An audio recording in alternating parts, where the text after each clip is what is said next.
So he can't effing guard you, huh? Sorry? He can't effing guard you? Who said that? You said that. I didn't say that. I was speaking Slovenian. Take us through what you're looking for that last play, kind of how it developed, and just the emotion after that shot goes through.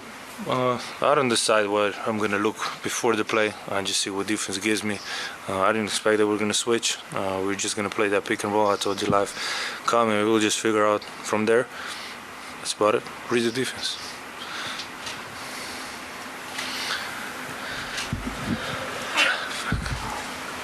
Luka, what was the approach in the last minute 29? You guys went from being up to being, I think, down 5. You had the challenge on the baseline. Kyrie hit a shot. You hit that, like, the poise that you guys have. Can you speak to that a little bit? Yeah, I mean, like I always say, stay together, positive energy. At some point, we're down 18 on the road, which is insane to come back. So we believe till the end of the buzzer. Jason said that there was no plan necessarily to go for a 2 or 3 during that. When do you make a decision that I'm going to go for the step back? Was it when you got the switch on Rudy? Was it just all instinct? I don't really know. I can't answer that. I just saw some space, decided to shoot a 3. Get to my spot, step back. That's it. But I just decided, I saw some space. Jason talked about the good talk you had at halftime. What was the gist of that, and what was the biggest change or biggest adjustment you guys made? I think we talk about that last 3-4 minutes where we play with energy. We said we need to play like that. We're getting stops, especially boxing out, and then our pace got to be high.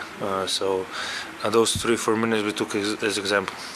And your thoughts right now on being up 2-0 in a series, 2 wins from the NBA Finals? Great, but like I say, first to 4, nothing is won. We got to just think about next game, not in the future, not in the present, this game. So we just got to think about next game. That's it. You went to the locker room real quick at the end of the first. You good? Yeah, it's funny. Yeah. You've had a lot of game winners now throughout your career. Do you know where this one ranks? Is it way too soon to even start thinking about this? Too soon. Yeah. No, I'm tired. I can't even think. Do you have a favorite that comes to mind when you think about all the different ones you've hit over the years? No. I think the one in the bubble was pretty good, but no crowd. I imagine that with crowd would be insane. Then the one in where? Memphis, yeah. The falling down, the one-hander. That was a tough shot. Have no crowd again too, so I think those 2. And then last one, when Naz Reid got the final shot off and it was in the air, what were you thinking as it was traveling there? I wasn't thinking. I almost passed out. That was looking good, too good. Sure. Especially for that guy. Yeah. Oh my God. He could have missed today.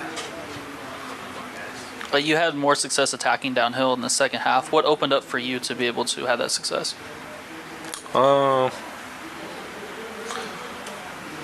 me think. Just driving mentality, I don't know, man. I don't know. You asked me some other question. I don't know. I was just attacking. I don't know. You have any other question? What have you thought about, the play of Derek Lively, him closing out the game? What are your thoughts on that? There we go. No, amazing. He's been amazing this season. These playoffs, he took now 1, not 2, 3 steps forward. He's a rookie. I think people forget this sometimes. He's doing this in the Western Conference Finals, which is insane. So his ceiling is going to be huge. Nice win. Can you just talk a little bit about the second half and what changed for you guys? Jason said you had a nice talk at halftime. What was the difference? What was the biggest adjustment for you guys? Really just our energy. We knew they were going to come out, throw the first punch. It was going to be real. The energy was going to be through the roof tonight. We knew that for sure. And just coming in at halftime, we just told ourselves just kind of like be patient, take it one step at a time, and just chip away at the end of the day. So that was pretty much the conversation. We kind of came together and just tried to find a way to just bring this one out. And of course, we asked Luka about his last shot, but you're the one you were falling to the floor on somehow. Take us through that one. I mean, at the end of the day, I just threw it up there. In all honesty, and all honesty, like when it comes to that, that's called a prayer shot in my world. At the end of the day, so I just tried to get positioning, tried to make sure I had my eyes on the basket, and I just threw it up there, let the man upstairs handle it, and he put it in the basket for me. So yeah. Daniel, what is this moment for you guys, knowing that if you go home and win the 2 games, you don't have to come back in and you go to the NBA Finals?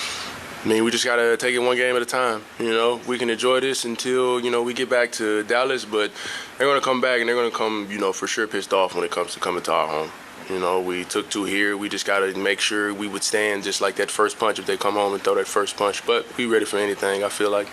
I know they threw the first punch, but was it anything in particular that was going on when you guys fell down by 18?